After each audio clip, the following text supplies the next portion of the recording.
walezi wetu, viongozi wetu waliotangulia katika taifa hili.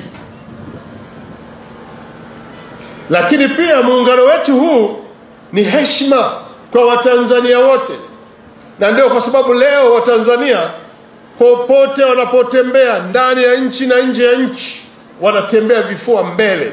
Kwa nini? Tumeungana na tumelijenga taifa limara, taifa lisiloyumba,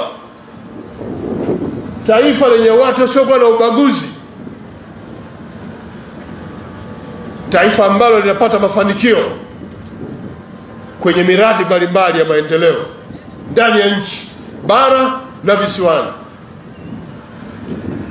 Lakini pamoja na dhamana hii na heshima hii, muungano huu ni miongoni mwa tunu za taifa hili